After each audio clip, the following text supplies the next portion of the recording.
예수님이 선택한 사람들 마지막 시간입니다.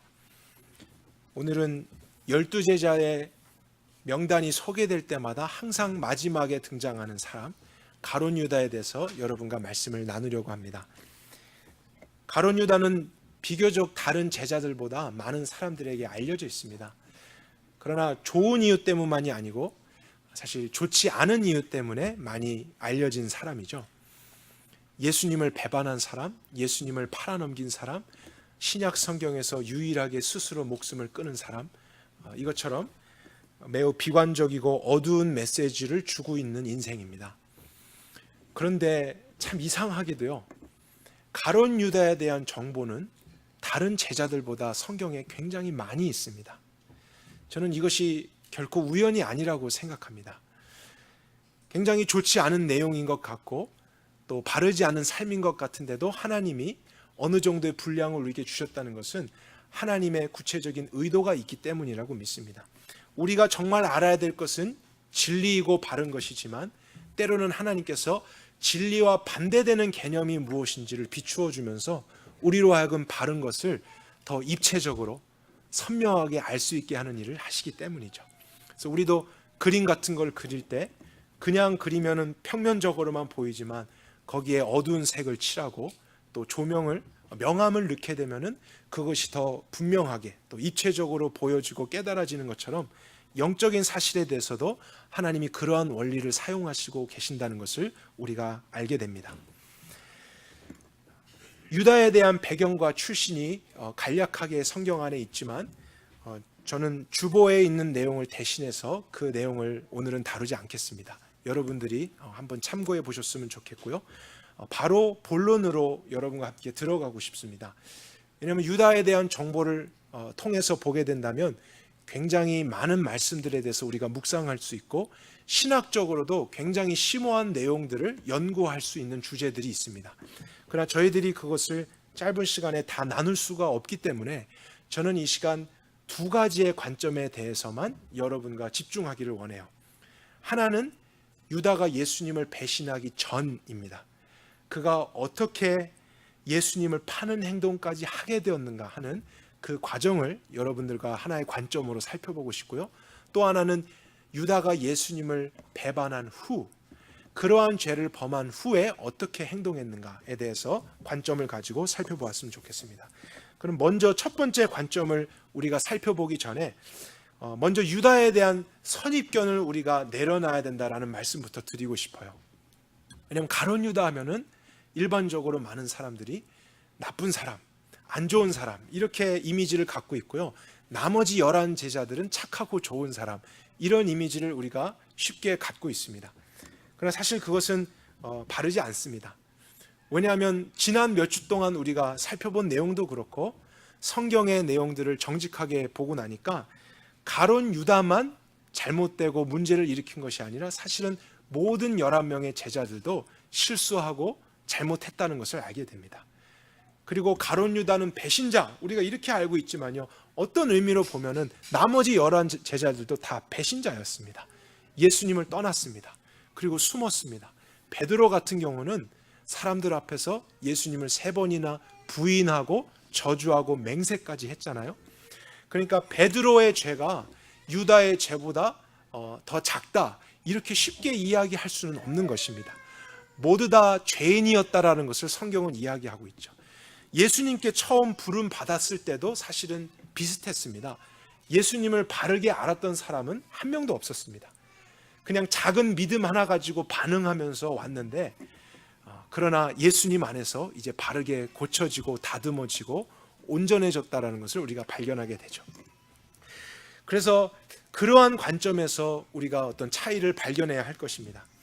모든 12명의 제자들이 다 부족함으로 연약함으로 시작했고 또 죄에 넘어지는 모습들이 있었지만 예수님과 3년 반의 시간을 지내는 동안 이제 두 갈래로 갈라지게 됩니다. 11 제자들은 예수님의 말씀을 직접적으로 계속 들었죠. 그리고 그들은 자신들이 이해하고 있었던 구약적인 이해가 잘못됐다라는 것을 깨닫기 시작합니다. 그리고 자기가 생각했던 이스라엘이 하나님께서 말씀하신 이스라엘이 아니라는 것을 이해해 가기 시작합니다. 그래서 민족적인 혈통적인 구원이 아닌 하나님께서 말씀하신 더 영적이고 온전한 의미의 하나님 나라와 하나님의 백성을 예수님의 말씀을 통해서 알게 되면서 그들이 더 온전한 믿음을 갖기 시작하죠. 그리고 구원에 대해서 바르게 이해해 가기 시작합니다. 그리고 예수님의 말씀을 귀로도 들었지만 제자들에게 있었던 특권은 그분의 하신 행동을 통해서도 말씀과 복음을 보았다는 것이죠. 왜냐하면 복음 자체이신, 말씀 자체이신 그분이 오셨기 때문에 그분이 행하는 모든 일거수일투족 다 하나님의 말씀이었고 그것이 복음의 성취였습니다. 그래서 귀로 들었을 뿐만 아니고 눈으로도 복음을 보고 손과 발로도 경험하는 삶을 살면서 제자들은 점점 자신의 잘못됐던 이해와 믿음에서부터 예수님이 인도하시는 방향으로 가기 시작했었죠. 그런데 이상하게도 가룟 유다에게는 그런 변화가 일어나지 않았습니다. 똑같은 예수님께 같은 기간 동안 배우고 말씀을 들었지만 그는 오히려 시시때때로 다른 생각을 하게 됐고 다른 마음에 끌려가기 시작했습니다. 그래서 우리가 이 부분을 이제 살펴볼 텐데요. 가룟 유다가 처음부터 예수님을 배반할 생각을 가지고 제자가 된 것은 아니라는 거예요. 처음부터 그런 끔찍한 죄를 지을 거라는 것은 자기 자신도 생각한 적이 없습니다. 그런데 조금씩이에요. 예수님의 가르침과 그분의 인도하심에서 멀어지기 시작하고 다른 길을 가게 됐을 때 나중에 결과적으로 그가 예수님을 완전히 배신하고 팔아넘기는 자리에까지 서게 되었다. 성경은 이것을 저희들에게 보여주고 싶습니다. 그래서 우리가 그런 것을 알 수 있는 하나의 사건을 같이 한번 찾아보면서 그 관점을 더 조명해 보도록 하죠. 요한복음 12장으로 가겠습니다. 요한복음 12장 1절입니다. 6월절 엿새 전에 예수께서 베다니에 이르시니 이곳은 죽었던 나사로를 죽은 자 가운데서 살리신 곳이라. 예수님이 베단이라고 하는 지역에 다시 방문하셨는데요. 여기에는 예수님과 친한 가족이 있었죠. 나사로와 마르다, 마리아 형제가 살고 있는 곳이었습니다. 그리고 이때는 죽었던 나사로를 이미 살려주신 후였습니다. 그래서 그 집에 머물면서 아마 초대를 받으셨던 것 같은데 또 하나 중요한 정보를 우리가 1절에서 발견할 수 있는 것은 이제 이때로부터 6일이 지나면은 예수님께서 십자가에서 죽으시는 사건이 있게 됩니다. 그래서 문맥적으로도 중요한 시기에 지금 이 장소에 예수님이 머물고 계신 것을 우리가 확인하게 됩니다. 2절에 보면 저녁 식사를 위해서 마르다는 일을 하고 있었고 나사로는 예수님과 함께 앉아서 교제를 하고 있었던 것 같아요. 근데 그때 마리아가 등장합니다. 지극히 비싼 향유, 곧 순전한 나드 한 근을 가져다가 예수의 발에 붓고 자기 머리카락으로 그의 발을 닦으니 향유 냄새가 집에 가득하더라. 갑자기 마리아가 집에 있었던 비싼 향유가 담긴 항아리 전체를 가지고 와서 예수님의 발에 붓기 시작했습니다. 그런데 이 장면이 조금은 과하다 싶을 정도로 보이는 것이죠. 또 특별히 그 당시 문화를 생각해 보면은 대부분 사람들이 샌들을 신고 다녔기 때문에 어떤 사람의 집에 초대를 받게 되면 발 씻을 물을 준비해 오는 것이 관습이었습니다. 그것이 하나의 예의였습니다. 그리고 종들로 하여금 발을 씻게 했었죠. 근데 마리아는 손님으로 오신 예수님께 물 대신 향유, 비싼 향수 같은 것입니다. 그것으로 발을 닦고 수건 대신 자기의 머리카락으로 씻어주고 있었습니다. 그래서 어떻게 보면은 굉장히 사치스러운 행동인 것 같기도 하고요. 한 번에 발을 씻는데 그런 비싼 것을 사용하고 있으니까요. 또 그의 행동이 보통 사람들이 봤을 때는 좀 과하다 싶을 정도의 그런 특징을 갖게 되죠. 그래서 이러한 모습을 예수님 옆에서 지켜보고 있었던 한 사람, 예수님의 제자 중에 한 사람이 조언을 해주기 시작하는데 바로 그 사람이 가룟 유다였습니다. 그가 뭐라고 이야기를 하는지 한번 보도록 할까요? 5절에 어찌하여 이 향유를 300데나리온에 팔아 가난한 자들에게 주지 아니하였느냐. 300데나리온이라고 하는 것은 일반 노동자의 300일치 임금에 해당되는 가치를 가지고 있습니다. 그래서 안식일 52주를 만약에 제외한다면은 거의 1년치 임금에 해당되는 값어치라는 것을 우리가 생각해 볼 수 있죠. 하루를 100불씩 계산을 해도요. 300데나리온은 3만 불어치의 그런 값어치를 가지게 되는 것입니다. 그 정도로 값비싼 것을 지금 마리아가 소비하고 있었습니다. 그래서 많은 학자들은 이 향유가 나사로 가정의 특별한 목적을 위해서 저장해 두었던 가족의 귀중품으로까지 보고 있습니다. 근데 유다의 말이 굉장히 일리가 있는 것 같죠. 왜냐하면 더러운 발을 한 번 씻는데 3만 불을 소비하면서 그런 일을 하는 것은 조금 사치스러울 수 있고, 차라리 예수님의 가르침처럼 가난한 자와 어려운 자를 돕기 위해서 그것을 팔아서 3만 불어치 구제헌금을 해서 그들의 실질적인 필요를 도와주면 더 좋은 것이 아니겠는가. 그것이 더 이성적이고 논리적인 것처럼 들려집니다. 그런데 이제 성경은 다음 구절에서 굉장히 중요한 내용을 이야기해 주는데, 가룟 유다가 이런 것을 말할 때 어떤 의도와 목적을 가지고 말했는가, 그의 심중에 있는 생각을 밝혀줍니다. 6절입니다. 그가 이렇게 말함은 가난한 자들을 생각함이 아니요 저는 도적이라 돈주머니를 막고 거기 넣은 것을 가져감이더라. 굉장히 충격적인 정보죠. 유다는 가난한 사람들을 정말 생각하고 예수님의 말씀에 순종해서 그런 조언을 해준 것이 아니었다라고 합니다. 여기에 있는 정보나 성경의 다른 곳을 통해서 볼 때 유다가 이 당시 예수님과 제자들이 사용하고 있었던 물질, 재정을 담당하고 있었던 사람인 것을 알게 됩니다. 그런데 어느 순간부터 그가 그곳에서 자기의 필요에 따라서 돈을 훔치고 물질에 대한 탐욕을 가지고 있었다는 것을 알게 되죠. 이때에도 정말 가난한 사람을 생각해서 조언한 것이 아니라 마리아가 그 향유를 팔아서 3만 불어치 헌금을 했다면 그 중에서 유다가 많은 부분을 또 가져갈 수 있었을 텐데, 그것이 아쉬워서 조언하듯이 그에게 말을 해주고 있었다는 것을 성경은 밝히고 있습니다. 그가 그런 죄 가운데 지금 사로잡혀 가고 있었다. 그리고 도적이라고 하는 것은 이미 그런 행동을 몇 번씩 했었다는 것을 이야기하겠죠. 그것을 감추는 또 거짓말의 죄까지도 그가 추가적으로 하고 있었다는 것을 알게 됩니다.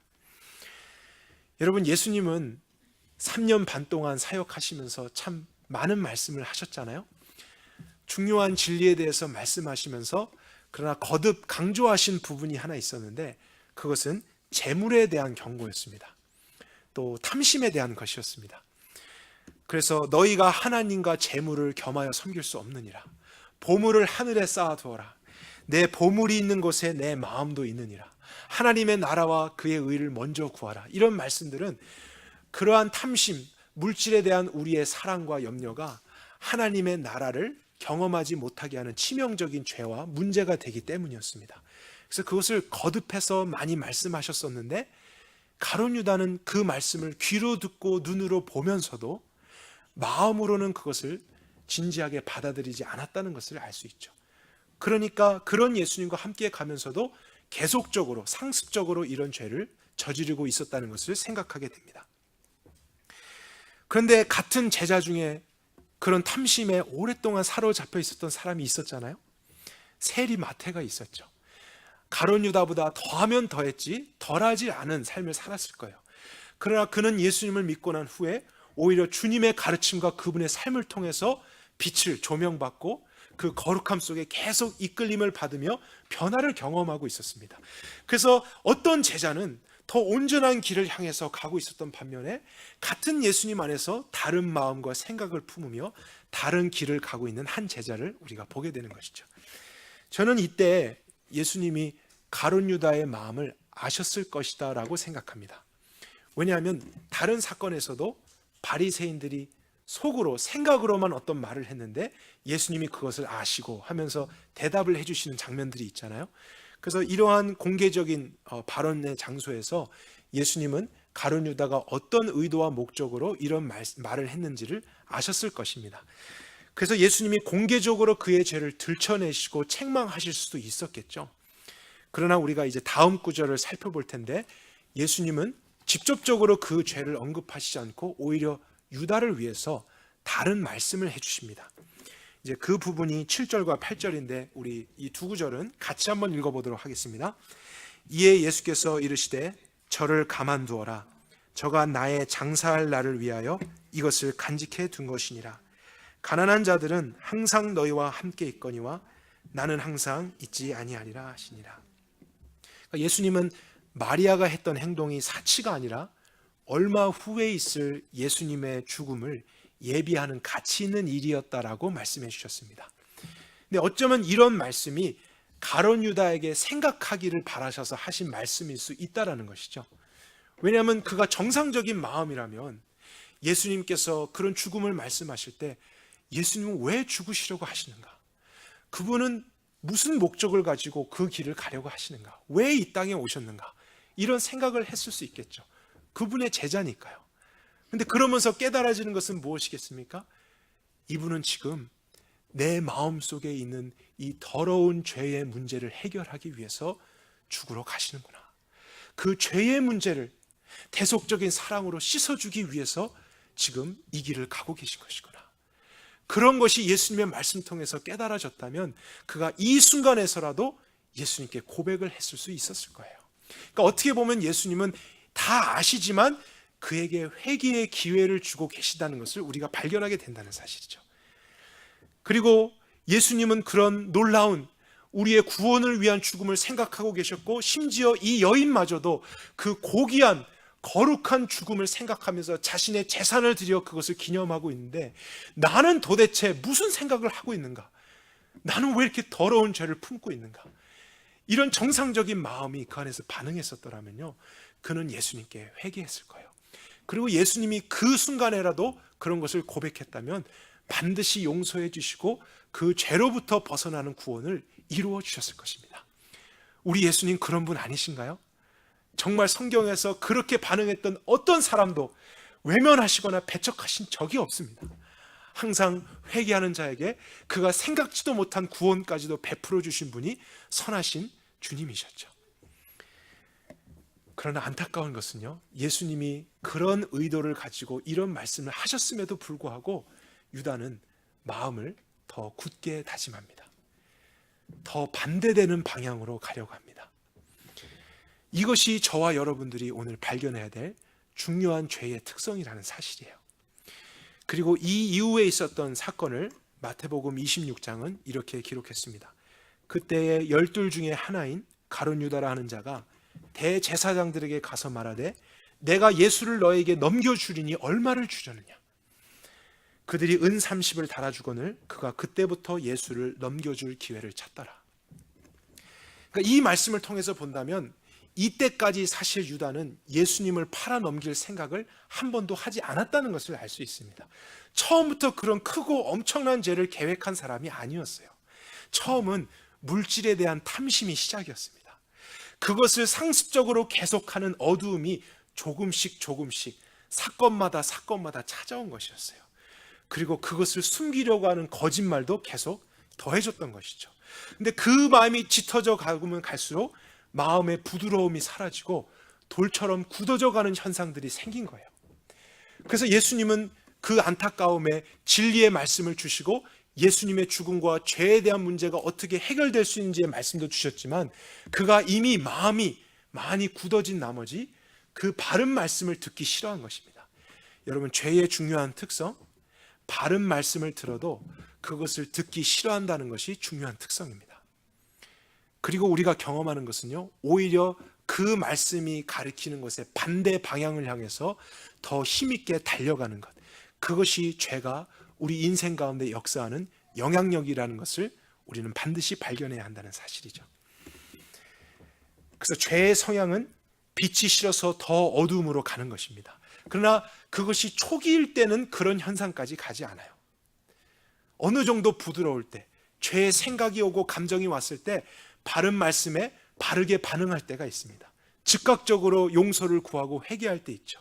그럴 때 문제가 해결되는 것을 우리도 경험하지만 그것이 오랜 시간 동안 방치되어지면요, 그 죄가 점점 우리의 마음과 생각을 사로잡게 됩니다. 그래서 굳어짐을 경험하는 것이죠. 결국에는 예수님을 팔아야겠다. 근데 거기에서도 그가 추구했던 것은 얼마를 주렸냐입니다. 그 탐심이 결국에는 예수님에 대한 배신으로까지 그를 끌고 가고 있는 것을 보게 될 때 죄라고 하는 것은 확장성을 가지고 있다는 것을 알게 되는 것이죠. 우리 안에서, 죄인들 안에서 더 성장하고 치밀해지고 교활해지고 간사해진다라는 것을 우리는 반드시 염두해야 됩니다. 근데 예수님께서는 이런 유다를 향해서 한 번의 결정적인 기회를 더 주십니다. 이것도 참 놀랍습니다. 유다가 마음이 굳어져 가고 죄에 끌려가는 것도 참 놀라울 일이지만 그런 유다를 향해서 계속해서 일하시는 예수님의 활동도 참 놀랍습니다. 이제 그 장면이 저희가 보고 있는 요한복음 바로 다음 장 13장입니다. 그것도 한번 찾아보도록 할까요? 13장은 예수님께서 제자들만을 부르시고 말씀을 하시며 특별히 그들의 발을 닦아주시는 장면이죠. 예수님께서 십자가에 돌아가시기 전에 중요한 메시지를 행동으로까지 보여주고 계신 장면입니다. 10절을 보겠습니다. 예수께서 그에게 이르시되, 그래서 그라고 하는 것은 시몬 베드로인데요, 이미 목욕한 자는 발밖에 씻을 필요가 없나니 그러므로 온몸이 깨끗하니라. 너희가 깨끗하나 다는 아니니라. 이는 자기를 팔 자가 누구인지 아심이라. 그러므로 너희가 다는 깨끗이 아니하다 하시니라. 그러니까 예수님은 유다가 그런 것을 철저히 숨겼어도 다 알고 계셨습니다. 그가 마음속으로 예수님을 팔아넘길 의도를 가지고 있었다는 것도 알고 계셨지만 우리가 이 문맥에서 발견해야 될 중요한 사실은 그럼에도 불구하고 예수님은 가룟 유다의 발을 닦아주셨다는 것입니다. 가룟 유다도 이 자리에 함께 있었죠. 그리고 예수님은 그러한 행동을 하신 후에 제자들에게 너희도 이와 같이 하라라는 메시지를 주셨습니다. 주님이셨지만 종처럼 허리에 수건을 두르고 제자들의 발을 닦아주셨죠. 왜냐하면 이것이 하나님의 나라의 원리이기 때문입니다. 그래서 제자들도 서로 높아지려고 하지 말고 세상의 영향과 그런 가치관 속에 살아가지 말고 오히려 사랑할수록 더 섬기고 더 낮은 자세로 서로를 위하는 삶을 살게 될 때 오히려 세상은 너희들이 그렇게 사랑하는 것을 통해서 너희가 내 제자인 줄 알리라. 그런 것을 몸소 보여주신 것이죠. 근데 여러분 생각해 보세요. 예수님이 그런 메시지를 주시며 가룟 유다에게도 가셨고 그 발 앞에 엎드리셨고 그의 발을 닦아주셨습니다. 그때의 유다가 조금이라도 부드러운 마음을 가지고 있었다면 정상적으로 생각했겠죠. 나는 지금 내 발을 닦아주고 계신 이 주님을 당장이라도 팔아넘길 생각하고 있는데 왜 당신은 나에게 이러고 계십니까? 도대체 지금 무엇을 바라고 내 발까지 닦아주고 계십니까? 당신은 누구십니까? 이러한 생각 속에 유다가 당장 그 자리에서도 주님, 사실은 제가 죄인입니다. 제 마음이 이렇게 지금 어두워졌습니다. 제가 이런 더러운 생각에 사로잡혀 있습니다. 나를 용서해 주십시오. 나를 불쌍히 여겨주십시오. 그렇게 반응할 수 있었을 거예요. 예수님은 다 알고 계셨지만 증오의 마음으로 그를 복수할 마음으로 그냥 모른 체하고 섬기신 게 아니라 진실한 마음으로 그에게 다시 한번 좋은 회개의 기회를 주고 계신다는 것을 우리가 알 수 있는 것이죠. 그러나 유다의 마음은 더 굳어졌습니다. 이렇게까지 예수님이 직접적으로 메시지를 주시고 그의 발을 닦아주셨지만 그는 공개적으로 자백하지 않고 자신을 드러내지 않았습니다. 움직이지 않은 것이죠. 그래서 아무도 모르게 지나가고 있었던 사건에 21절에 예수님이 드디어 공개적으로 이것을 말씀하십니다. 그런데 예수님의 이 감정을 여러분 느껴보십시오. 21절에 심령에 괴로워하며 증거하사 이러셨습니다. 그러니까 유다가 그렇게 하는 것을 당연하게 생각하지 않으셨다는 거예요. 지금이라도 돌아왔으면 그런 마음이 있으셨을지도 모릅니다. 그런데 이 중에 너희 중에 하나가 나를 팔리라, 이런 말씀을 드디어 하신 것이죠. 그런데 22절에 보니까 12제자 모두가 서로를 쳐다보기 시작합니다. 그래서 놀란 거죠. 아니 우리 중에 누가 이런 예수님을 지금 배반하고 팔아넘기는 짓을 하겠는가? 그러면서 서로를 쳐다보면서 누가 그런 일을 할까? 누가 그런 일을 할까? 이러고 있었는데요. 여러분 저는 사실 이 부분에서 굉장히 놀랐습니다. 왜냐하면 제자들이 이렇게 서로 누가 이런 일을 할까 생각했다는 것은요, 가룟 유다가 평소에 정말로 감정마저도 드러내지 않게 철저하게 이런 것을 계획하고 있었다는 것을 증거하는 것입니다. 그러니까 어떤 누구도 가룟 유다가 그런 일을 할 거라는 것을 예상조차 하고 있지 못했다는 사실이에요. 그가 어떠한 행동과 삶을 하고 있었고 돈을 훔치고 있었고 그것을 은폐시키고 있었고 예수님을 미워하고 있었는지 단 한 사람도 알지 못했다는 것, 그것이 성경이 저와 여러분들에게 가르쳐주고 싶은 죄의 힘이라는 것입니다. 가룟 유다가 똑똑해서가 아니에요. 그가 대단한 지식이 있고 이성인이라서 남들을 속일 수 있는 것이 아닙니다. 죄가 마음을 사로잡고 그 삶을 장악하게 되면요, 그 정도로 계략적이고 또 그 정도로 교활한 생각에 모든 사람, 가까이 있는 사람까지도 속이는 삶을 사는 것이 가능하다는 것입니다. 정말로 가능합니다. 나의 힘이 아닌 죄의 권세로 말미암아 그런 삶까지도 살 수 있다는 것이 성경에서 보여주고 있는 죄의 특성이라는 사실이죠. 그래서 아무도 알지 못하고 있을 때, 그때 서로를 쳐다보면서 누구지 하고 있을 때 유다는 가슴에 찔림을 얻을 수도 있겠죠. 근데 마태복음 26장에는 이런 대화까지도 기록되어 있습니다. 그때 모든 제자들이 이렇게 말을 했는데요, 그 중엔 유다도 함께 있었습니다. 그런 상황 중에 주님, 저는 아니지요? 이런 말을 유다가 했습니다. 여러분, 정말 무섭지 않나요? 정말 섬찟한 일 아닌가요? 그 마음이 얼마나 지금 돌처럼 굳어졌으면 정말로 얼굴에 그런 가면을 쓰고 사람들 앞에서, 예수님 앞에서도 저는 아니지요? 이렇게 말할 수 있는 것, 기억하십시오. 사람의 일이 아닙니다. 죄에 사로잡히게 될 때 우리에게 나타날 수 있는 특성이 바로 이와 같다는 것을 보여주는 거예요. 그 정도로 우리가 사람들 앞에서 행동할 수 있게 되는 것. 그리고 나서 예수님이 그렇게까지 행동을 하게 되자 결국에는 떡 한 조각을 가룟 유다에게 주십니다. 그리고 요한복음 13장 27절에 보면 조각을 받은 후 사탄이 그 속에 들어간지라. 그래서 더 이상 이때부터는 유다의 생각이나 감정이 사단에게 공격을 당하는 정도가 아니고 그의 전 인격이 사단에게 통제를 받습니다. 그래서 이제는 회개로 나오지 않고요, 그가 하고자 했던 일을 하게 됩니다. 그래서 그 후에 대제사장들과 리더들과 군병들을 데리고 와서 이제 예수님을 직접적으로 넘겨주는 일을 하게 되는 것이죠. 저희들이 깊이 생각하고 넘어가야 될 부분이 아닐 수 없습니다. 여러분, 기억하십시오. 죄라고 하는 것은 처음부터 저와 여러분의 삶 속에 큰 일을 계획하지 않습니다. 대단한 죄에 넘어지도록 역사하지 않습니다. 작은 것에서부터입니다. 유다는 물질에 대한 탐욕에서 시작됐죠. 그리고 거짓말로 확장됐고 또 다른 사람을 속이는 일을 했죠. 그리고 미움과 증오가 일어났죠. 그리고 나서 회개의 기회를 계속 거부하다가 결국에는 예수님을 팔아넘기는 죄까지 가게 됐다면 저와 여러분의 삶 속에서도 죄는 똑같은 방법으로 활동한다는 것을 우리는 알아야 됩니다. 우리가 이것을 알지 못하면 이 땅 가운데서 하나님의 나라 경험할 수 없습니다. 우리도 똑같이 죄에 걸려 넘어질 수밖에 없다는 사실이죠. 저는 그래서 하나님이 가룟 유다에 대한 내용을 굉장히 자세하게 설명하셨다고 생각합니다. 왜냐하면 우리는 진리와 구원과 복음에 대해서 바르게 알고 믿어야 될 사람들이잖아요. 그것을 날마다 추구해야 될 사람들 아니겠습니까? 그러나 진리와 복음을 알기 위해서 정말 그것과 극명하게 대비되는 죄라고 하는 것을 알지 못하면 우리는 올바른 복음과 올바른 구원을 이해할 수 없습니다. 우리가 경험하고 알고 있는 수준의 죄가 아닌 성경이 조명지고 있는 죄의 깊이는 너무나 깊습니다. 너무나 교활합니다. 너무나 더럽습니다. 너무나 치명적입니다. 너무나 안타깝습니다. 너무나 어둡습니다.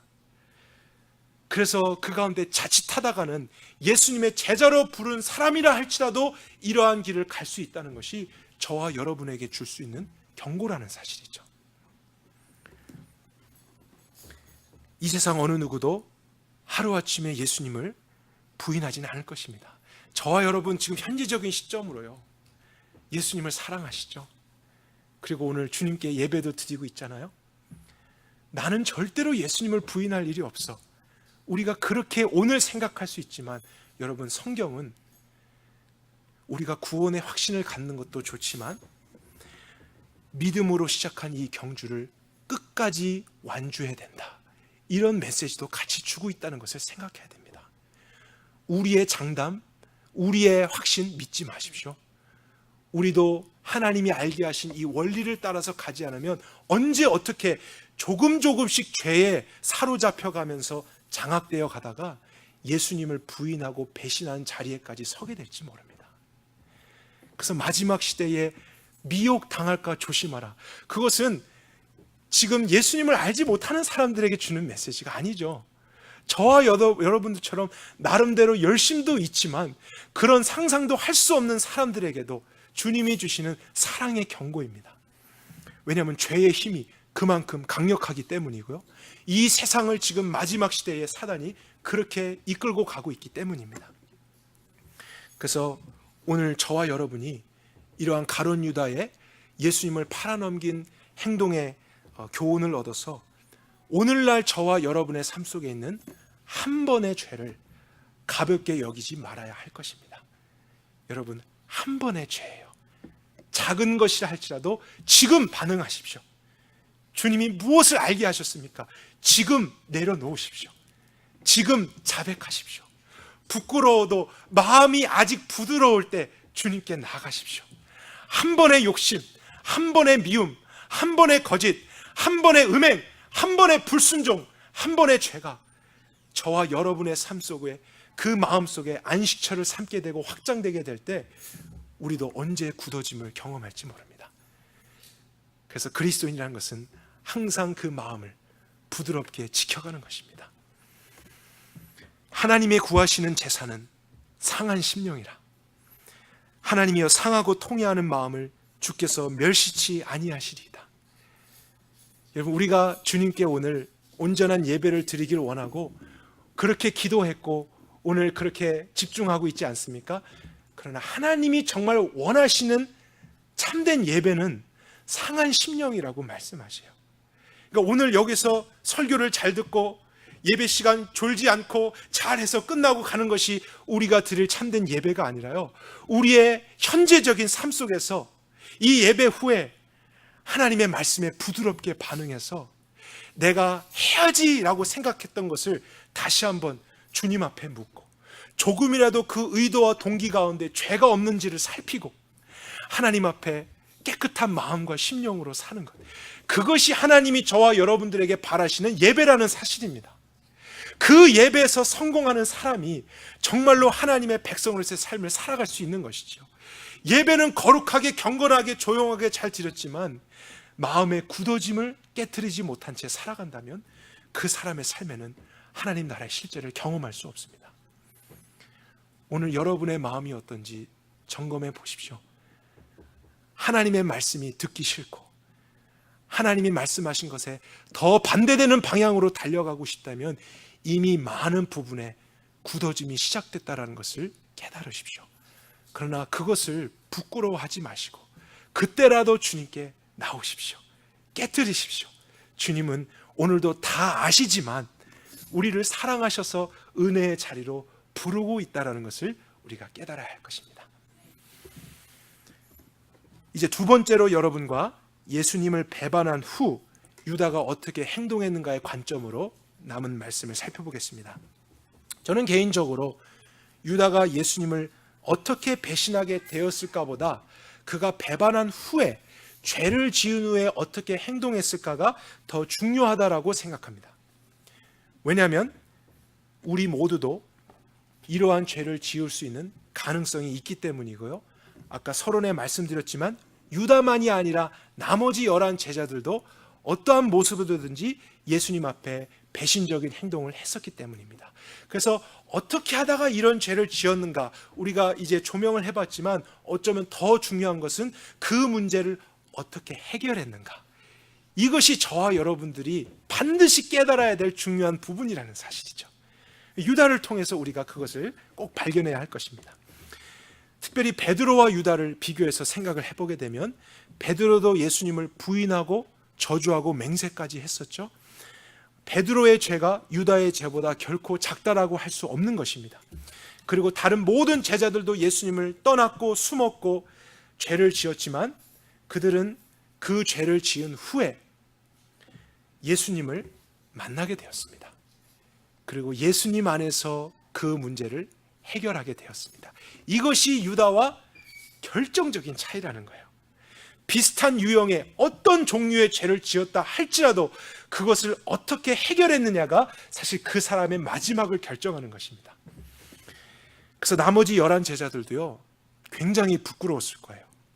그리고 정말 죽고 싶었을 것입니다. 베드로 같은 경우도 자칫하다가는 극단적인 결단을 했었을 수도 있고, 다른 제자들도 더 멀리 도망가고 꼭꼭 숨어버려서 다시는 나오지 않았을 수도 있습니다. 그러나 감사하게도 그들은 예수님이 찾아올 수 있도록 드러났고, 예수님이 말씀하셨을 때 듣고 그 자리에서 회개했습니다. 베드로도 주님, 제가 주님을 사랑하는 것은 아시지 않습니까? 이런 고백과 과정을 통해서 예수님의 용서를 체험했고 회복을 경험했잖아요. 그리고 예수님께서 그들을 더 온전케 하시고 결국엔 그들의 마음 가운데 이제 성령님까지 충만하게 되자, 그러한 과정을 통해서 이 11 제자들이 사도행전의 11 사도가 될 수 있었다는 것을 우리가 생각해야 됩니다. 핵심은 그들이 죄를 지었어도 어떻게 해결했는가입니다. 어떤 과정으로 마무리를 지었는가죠. 그런데 이제 유다의 삶을 우리가 관찰해 보면 완전히 다른 방향으로 간 것을 알게 됩니다. 유다는 배신한 후에 예수님을 만나지 않았습니다. 그래서 유다의 가장 큰 문제는 배신이나 예수님을 팔아넘기신 것이 아니라 죄를 지은 후에 바르게 해결하지 못한 것이 가장 큰 문제라는 사실이죠. 마태복음 27장입니다. 때에 예수를 판 유다가 그의 정죄됨을 보고 스스로 뉘우쳐 은 30을 대제사장들과 장로들에게 도로 갖다 주며 가로되 내가 무죄한 피를 팔고 죄를 범하였도다 하니 저희가 가로되 그것이 우리에게 무슨 상관이 있느냐, 내가 당하라 하거늘 유다가 은을 성소에 던져놓고 물러가서 스스로 목매어 죽은지라. 이 구절에서 가장 중요한 표현은요, 유다가 그의 정죄됨을 스스로 보고 뉘우쳤다는 것입니다. 그리고 내가 무죄한 피를 팔고 죄를 범하였습니다, 이렇게 고백했다라는 장면이에요. 참 이상하게도 유다가 죄를 지은 후에, 예수님을 팔아넘긴 후에 양심이 살아나기 시작했습니다. 이전까지는 정말 어떻게도 담대하게 이런 죄를 지었는지 모르겠어요. 근데 거기서도 이제 우리가 생각해 볼 수 있겠죠. 죄에서 마음이 완전히 굳어지게 된 사람은 평소에 자기의 힘으로 할 수 없는 그런 일까지도 담대하게 하게 된다. 자기의 힘이 아니라는 것이죠. 그러나 양심이 살아나고 깨닫게 됐을 때 정말 그것이 큰 죄였구나 하는 생각에 죄책감을 강하게 가진 것입니다. 그러니까 이런 부분만을 보아도 죄라는 것은 도덕적인 문제가 아니라 영적인 문제라는 것을 알 수 있습니다. 그래서 이해할 수 없는 악한 어둠의 세력 가운데 완전히 붙잡혀서 자신이 할 수 없는 것까지도 하게 되는 것이 죄의 권세라는 것이죠. 이것은 성경만이 아니라 우리가 사는 사회에서도 많이 듣고 있는 것 아니겠습니까? 심각한 범죄를 저지른 사람들을 조사해 볼 때 그들이 고백하는 것은 이것은 내가 한 것이 아닙니다, 정말 내가 어떻게 이런 일을 했는지 모르겠습니다 라는 고백들도 하게 되는 것을 보게 됩니다. 그러니까 그런 사람들도 자기가 정말로 용감하고 또 대단해서 그런 일을 한 것이 아니라 마음속에 계속해서 죄에 사로잡힘을 당하면서 어느 순간 어둠의 영에 완전히 붙잡히게 될 때 그가 상상도 하지 못했던 일까지도 저지를 수 있게 된다는 사실이죠. 근데 안타까운 것은 유다가 살아난 그 양심을 가지고 예수님을 찾아간 것이 아니라 사람들을 찾아갔다는 것입니다. 근데 거기서 듣게 된 것은 우리가 무슨 상관이냐, 내가 당하라 하는 말뿐이었어요. 사실 그렇죠. 우리의 죄의 문제 어떤 사람도 그것을 대신 해결해 줄 수 없고 도와줄 수 없습니다. 사실 대제사장들은 유다를 이용했을 뿐입니다. 유다는 그런 말을 듣고 자기가 한 일에 대한 죄책을 견디지 못해서 이제 생각을 한 것이죠. 나 같은 사람, 예수님을, 주님을 팔아넘기기까지 한 사람은 어떻게 심판받아야 되는가, 이 문제를 어떻게 해결해야 되는가 생각하고 생각하다가 그가 극단적으로 결정한 것이 무엇이었냐면 스스로의 목숨을 끊는 것이었습니다. 그러니까 자기의 죄의 문제를 자기 스스로가 해결해야겠다, 이렇게 한 것이죠. 그래서 여러분, 자살이라고 하는 것 성경의 여러 부분에 나오고 있습니다. 신약에서는 유다가 나오지만 구약에서는 사울 왕도 자살한 것으로 나오게 됩니다. 그래서 우리가 성경 안에서도 그 자살이 무엇인지에 대해서 어느 정도는 영적으로 이해할 수 있지만요, 많은 사람들은 자살을 생명의 주권자이신 그 하나님의 영역을 침범한 죄이다, 이렇게 이야기를 하고 있습니다. 어느 정도 일리가 있을 수 있는 말이지만 오늘 유다의 삶을 통해서 우리가 자살이라는 것을 생각해 볼 때 가장 큰 문제는 이런 것이죠. 어떠한 문제든지 어떠한 죄이든지 하나님께서 그 인생과 문제 가운데 개입하실 수 있는 마지막 기회의 문을 닫는 것이다. 그래서 회복의 기회가 없고 회개의 기회가 없는 거예요. 구원의 기회가 더 이상은 없게 되는 것. 그리고 이제 하나님께서 그 이유를 다루시고 심판하시겠죠.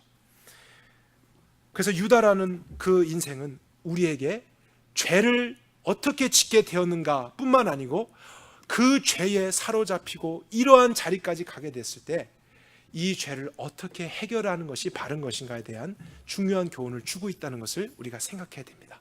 그래서 여러분, 모든 그리스도인들이 확실히 알아야 될 것이 있습니다. 그것은 성경을 통해서 죄가 무엇인지도 알아야 되지만요, 하나님은 정말 많은 곳에 그 죄를 어떻게 해결받을 수 있는지에 대한 방법도 구체적으로 자세하게 말씀하셨다는 것을 우리는 확인하고 믿고 그것을 경험해야 한다는 사실이죠. 만일 우리가 우리 죄를 자백하면 저는 신실하시고 의로우사 우리 죄를 사하시며 모든 불의에서 우리를 깨끗게 하실 것이다. 요한일서에 있는 말씀인데요, 여기서 모든 불의라고 할 때에는 예수님을 부인한 죄까지도 포함되는 것입니다. 어떤 종류의 죄든지 어떤 불의든지 어떤 더러움이든지 어떠한 불순종이든지 예수 그리스도가 해결하지 못할 죄는 없다는 것입니다. 하나님께서 용서하지 못할 죄도 없고 구원해내지 못할 죄는 없다는 사실이죠. 그것을 우리 그리스도인들은 반드시 알아야 돼요. 여러분, 정말로 마음에 새기십시오. 그렇지 않으면 우리도 끌려갑니다. 우리도 우리가 스스로 행한 죄에 대해서 나의 방법과 나의 방식으로 해결하려다가 더 문제되는 방향으로 가게 될 수 있다는 것을 기억해야 한다는 사실입니다. 그리고 제가 방금 읽을 구절에서도 중요한 내용은 미쁘시고 의로우사 우리의 죄를 사하시며, 이것은 죄에 대한 용서잖아요. 그것만이 아니고 그분은 모든 불의에서 우리를 깨끗게 하실 것이다 그랬습니다. 그래서 더 이상 그런 불의했던 삶과 더러운 삶과 죄악된 삶을 짓지 않을 깨끗한 삶으로까지도 예수님은 구원해 주신다는 거예요. 그래서 어떠한 종류의 죄든지 작은 것이든지 큰 것이든지 나 스스로가 해결하려고 하지 말고요, 그것을 감추고 다음번에는 잘해야겠다, 이런 생각을 버리고 그 문제를 해결하기 위해 오신 구원자를 우리는 날마다 찾아야 됩니다. 그분을 의지해야 됩니다. 그분 안에서 살아가야 됩니다. 그럴 때 그분은 신실하시고 자비로우셔서 우리를 용서하실 뿐만 아니고 이제 다시는 그러한 죄에 허덕이지 않고 장악당하지 않고 끌려다니지 않도록 구원해 주시는 온전한 구원을 이루어 주신다는 사실입니다. 그래서 가룟 유다의 삶을 통해서 우리 모든 그리스도인들이 이러한 죄에 대해서 어떻게 해결해야 될 것인가를 반드시 알아야 될 것을 살펴보았습니다. 세상에 이런 말이 있습니다. 새가 머리 위로 날아오는 것은 막을 수 없지만 그것이 내 머리 위에 둥지를 트는 것은 막을 수 있다. 저는 이런 내용이 영적으로도 어느 정도는 비슷하다고 생각합니다. 우리가 그리스도인이 되었지만 우리가 가진 육신은 아직 온전치 못하고 죄가 지배하고 있는 세상을 살아가기 때문에요, 죄에 대한 생각이 스쳐가는 것, 우리가 막을 수 없어요. 그러한 충동이 우리 마음에 갑자기 찾아오는 것, 환경을 통해서 보여지는 것을 통해서 들어오는 것, 그것까지 우리가 어떻게 막아내겠습니까? 이 세상을 떠나는 그날까지 그런 것을 우리가 막을 수는 없습니다. 그러나 할 수 있는 것이 있잖아요. 그 죄가 저와 여러분의 마음에 둥지를 틀고 거주하는 것까지는 우리가 막을 수 있는 것 아니겠습니까? 그렇게 하지 못하도록 죄와 피 흘리기까지 싸우는 싸움이 오늘날 우리에게 필요하다는 것이죠. 예수님이 다 용서해 주시고 구원해 주셨으니까 당연하게 사라지는 하나님의 나라 없습니다. 오히려 그렇게 시작되어진 구원을 우리가 은혜 가운데 지켜가고 믿음으로 싸우고 주님을 신뢰하고 세월 지나갈수록 의지할 것뿐일세. 아무 일을 만나든지 예수 의지합니다. 이러면서 걸어가는 사람은 연약해도 끝까지 주님의 강함으로 말미암아 참된 구원을 경험하게 되는 것이죠. 그러나 이 죄를 우습게 보고요, 오늘 한 번 불순종한 것, 한 번 하나님 앞에 바르게 서지 않은 것, 또 반복적으로 하고 있는 것이지만 별일이 아니다고 생각해서 계속 허용하고 있는 것을 여러분의 마음속에 품고 있다면 여러분 기억하십시오. 그 죄가 확장돼서 여러분의 심령을 언제 돌같이 굳어지게 할지 모릅니다. 여러분이라고 유다의 길에 서지 않을 것이라는 확신을 갖지 마십시오. 우리 같은 평범한 인생이지만 이러한 교훈을 깨닫고 주님의 은혜를 발견하며 매일매일 주님과 함께 살아갈 때 나머지 11 제자들처럼 이 땅 가운데 하나님의 나라의 영광을 드러내는 거룩한 삶도 살 수 있게 되는 것입니다. 하나님께서 정말 저와 여러분의 삶 속에 계속적으로 빛으로 역사해 주셔서 오늘도 우리 모두가 죄로부터는 자유하고 의에 대해서는 종처럼 하나님의 말씀에 온전한 순종을 이루게 되는 그런 참된 백성들, 마지막 시대에 주님이 찾으시고 사용하시는 그런 종들이 될 수 있기를 간절히 원합니다. 우리 함께 기도하겠습니다.